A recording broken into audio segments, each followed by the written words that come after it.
Ditto. Alright. So, the easiest way to do a damn curve is you're going to draw it. Come on up and draw a curve. Wait, I'm gonna draw? You sure? You learn by teaching others. Every work is like this. So let's figure out what the axes are. What are the axes of that damn curve? This is O2 concentration. Saturation. This is time. Body tissue. Body tissue. Yep. You have two body tissue. Yep.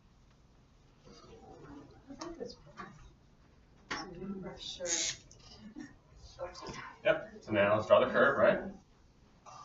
Something like that. So now, interpret this curve for me. What's it trying to tell me is Trying to happening? tell me the oxygen saturation at different places in the body.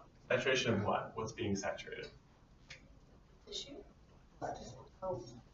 So interpret this for me. So if I'm up here, scale, what does that mean in terms of my blood? Blood is super saturated. Super saturated or fully loaded or 100%, right? So what body part has a graph up there? Lungs. Lungs. That's Lungs. where you do the loading, right? That's where I load. My lungs should have all the air. Okay. That's okay. So now pick another body part of your choice. My stomach. Okay. Where do you want your stomach to be? Here. Okay. So your stomach has less oxygen in it than your lungs, which makes some sense. Yeah. Now we got to figure out how much oxygen the blood would give it, right? Okay. So you go up. You go over. I'm going to say this number is 70%. Okay. 0. Right? So the blood in your stomach could hold 70% oxygen. But your lung, though, can hold 100. So how much oxygen would your blood give your stomach? 30. Very good. So I'm going to unload 30% of my stomach. I say that one more time. So like you're at your lungs, you go to 100%, and as you travel to your stomach, you're losing Saturation. Saturation. You have to unload the difference. By the time you get to your stomach, you only have 70% saturation left. Right. So where the other 30% go? You gave it away. Stomach. So 70%. The 30% you gave away to your stomach, I thought it went to other body to other parts, things, like and when you get here, you have 70%. Yeah, that's what I thought It too. could. We're just looking at a blood cell going right to your stomach. I mean, in theory, you're losing some throughout, right? So we're just The way to interpret this math is the blood at my stomach can only hold 70, therefore my blood had to give away 30% when it got to my stomach, or unloaded 30% of my stomach So then now I that got part. into the other body tissue. by the tissues. So now You that part- unload 30% here. My stomach would receive at most 30% of the oxygen. There's almost 70%. If the blood would hold 70, the stomach would get 30. So if we went further down, like if you Sure. went to like your hip, Sure. and you're at like, I don't know, 10. How much would my hip get? 90. If I left my lung, got to my hip, I'd deliver 90% of the oxygen would be unloaded to my hip.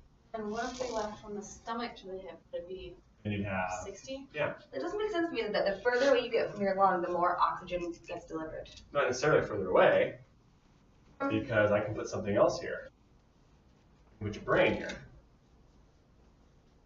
How much would my brain get? It gets the most. In this case, it gets the same as my hip, right? You're not measuring the distance away from your lungs. You're measuring how much oxygen's in the body tissue. So if your brain's really thinking hard to do this math, the brain's going to use up all its oxygen, so it's going to shift down this way on this axis, Oh! which means it's going to get more and more oxygen from the blood. If you're sitting on your rear end, your butt's doing nothing, your butt could be way up here. And you're not going to give anything to your butt because it's not doing anything. Okay, so it's not like the physical place. It's not the physical location, it's how much oxygen is being used by that location. So your stomach right now is here. If you're doing sit-ups, your stomach might be down here. Okay. So the same organ might get different amounts of blood delivery depending on how active it is. What this body is measuring is how much oxygen's in the tissue, not the location of the tissue. So your heart would actually be up here.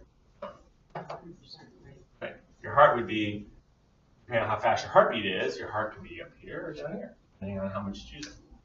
So what about then when you start talking about carbon dioxide? Sure.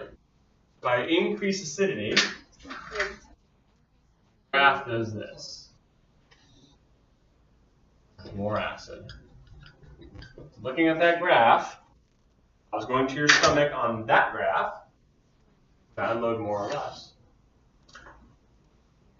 Unload more. I would. I don't know, it's like unloads 60 because Yes. to buffer out the acid. Yes. The way the body views it is the acids from you making energy. So if you have more acid, you must need more oxygen. You need more. Okay. So increased acidity shifts the graph down and to the right. Okay. Or something else that shifted you down and to the right. What else did it besides Warm temperature. temperature? So if I did fever would be that. Same thing. Same thing. Because you're getting more blood there to fight whatever's going on. Yes. Okay. More heat takes more energy, takes more oxygen. And So then fever and acid would shift you down to the right, which unloads more. if you were talking about cold and like hypothermia, you'd be the other way. Mm-hmm. Less unloading. If you're That's- cold, you're not doing anything. We're trying to conserve. Okay. It's like the test tubes. If you're cold, you don't do anything. Sensitivity is good. No, it's